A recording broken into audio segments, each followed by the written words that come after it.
You've seen them in photos. A steel wall the size of a skyscraper laid on its side, stacked with thousands of shipping containers, gliding across an ocean so wide there's no land in any direction. Everything you own touched a ship like this.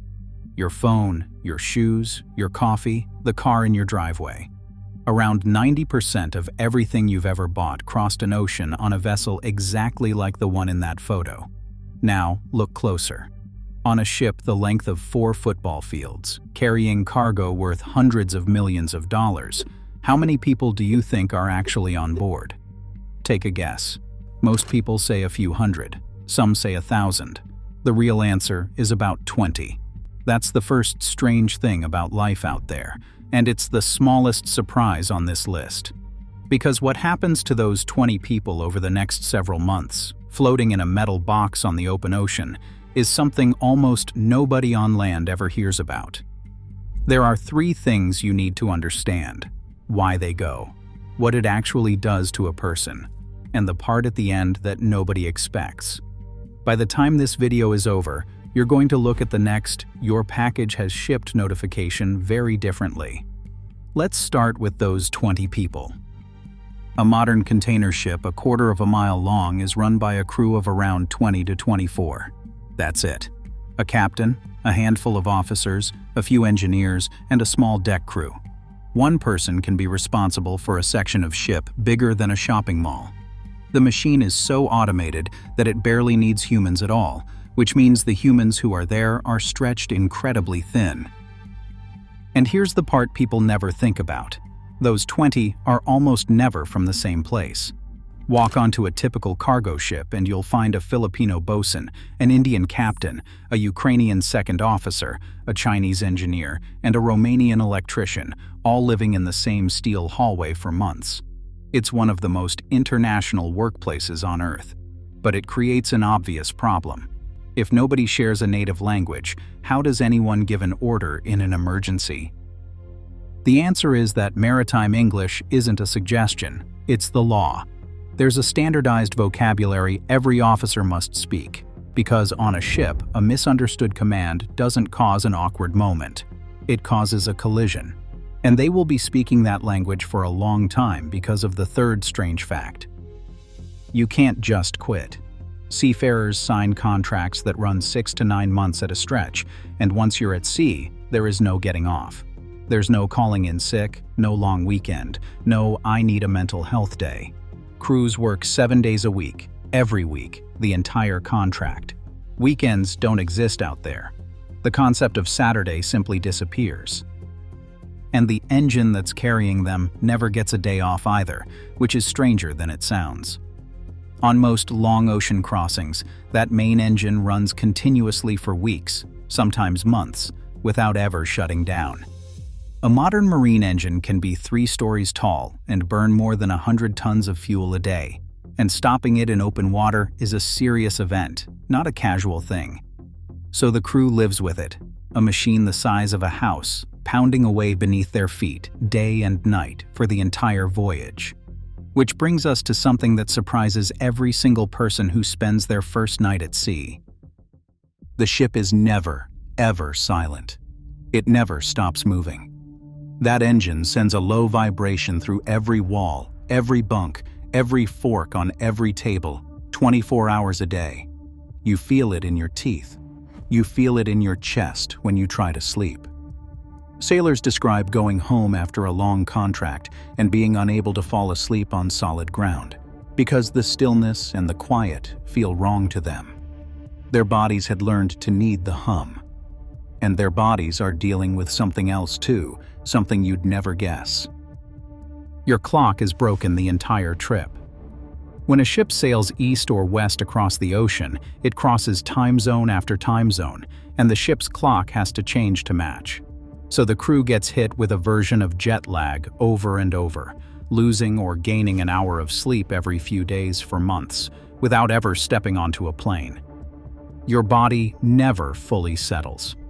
And for most of maritime history, there was no comfort waiting at the end of that long, disorienting day. Because of fact number 8. Until just a few years ago, cargo ships were some of the most cut-off places on the planet. Crews would go weeks with almost no contact with home.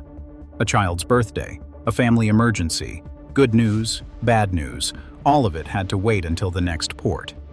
Now, here's the twist most people don't know. That changed almost overnight. Starlink arrived, and satellite dishes bolted to the deck suddenly gave crews real internet in the middle of the ocean. For the first time in the history of seafaring, a sailor can video call his kids from 1,000 miles offshore. It's the single biggest change to life at sea in a generation, and it happened in about the last 3 years. But better Wi-Fi doesn't make the ocean safe, because in some parts of the world, the danger is very real. There are stretches of water where a cargo ship is a target. In the Gulf of Guinea off West Africa, in the waters near Somalia, and across the Red Sea, crews face armed boarders, kidnapping, and in recent years, even drone and missile attacks. When ships enter these zones, they rig razor wire along the railings, run high-pressure water cannons, and drill a plan to lock the entire crew inside a reinforced safe room called a citadel until help arrives. Real people practice that drill on real ships this year. But here's a threat that's actually more common than pirates, and far more heartbreaking. Crews get abandoned. It sounds impossible, but it happens more every year. When a shipping company runs out of money or simply decides to walk away, it can leave the entire crew stranded on a ship in a foreign port, unpaid, for months. And 2025 was the worst year ever recorded for this. More than 6,000 seafarers on over 400 ships were abandoned, owed nearly $26 million in wages they may never see. Men sitting at anchor within sight of a city, rationing food and fuel, unable to afford a flight home, forgotten by the company that hired them. It is one of the quiet scandals of the modern world, and almost nobody on land knows it's happening. But life at sea isn't all hardship. Some of it is genuinely strange in a good way, like fact number 11. There's an ancient ritual for crossing the equator. The first time a sailor crosses that invisible line, they are a pollywog, and to become a shellback, they have to go through a bizarre, centuries-old initiation ceremony, complete with a crew member dressed as King Neptune holding court. It's silly, it's theatrical, and it's one of the oldest traditions in the seafaring world, still performed on modern ships today. Because out there, you make your own events. You have to. Which leads to the thing that gets to people the most. You can sail for a week and see nothing. No land, no other ship, no airplane overhead, no living person outside the 20 on board with you. Just water in every direction, meeting the sky, all the way around, for days. The ocean is so vast and the shipping lanes so spread out that total emptiness is the normal view from the deck. Most people have never experienced that scale of nothing, and it does something to the mind. Some find it unbearable, some find it addictive. And in the middle of all that emptiness sits the one thing every sailor fears most. Fire. On land, if something catches fire, you call 911 and firefighters show up in minutes. In the middle of the ocean, there is no 911. There is no one coming.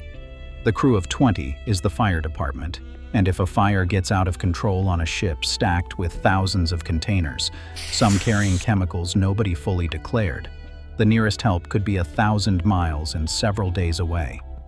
That's why fire drills at sea aren't a formality. They are, very literally, life and death. And it's exactly this pressure that makes Fact 14 so surprising. The most important person on the ship might be the cook. When you're stuck with the same 20 people, doing the same work, seeing the same water for months, morale runs on one thing: the food. A good cook can hold a crew together. A bad one can sink the mood of an entire voyage, and the cook has to make it work with whatever was loaded at the last port, stretching provisions across weeks, because there's no grocery run in the middle of the Pacific. On a ship, dinner isn't just dinner. It's the one thing everyone looks forward to. So put it all together. Tiny crews, no days off, no quitting. A machine that never sleeps, real danger, total isolation. And here's the fact that ties it all together, the one nobody expects. they keep going back. Ask a seafarer who's spent 9 months at sea, missed a birthday, ridden out a storm, and stared at empty water for weeks, whether they'd trade it for a normal job on land. A surprising number say no. There's the pay, yes, which can transform a family's future back home. But there's also something harder to explain. The quiet. The sunsets. You cannot see from anywhere else on Earth. The strange, deep bond of 20 people who became a family because they had no other choice. They'll tell you the ocean gets into you, and once it does, the land never quite feels like enough again. So the next time you get that little notification that your package has shipped, remember the 20 people out there right now, in the dark, in the middle of an ocean, keeping the entire world running while nobody's watching. Now, I want to hear from you.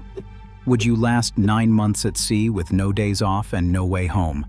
Drop an honest answer in the comments. And if you learned something today, hit that like button and subscribe. I'll see you on the next one.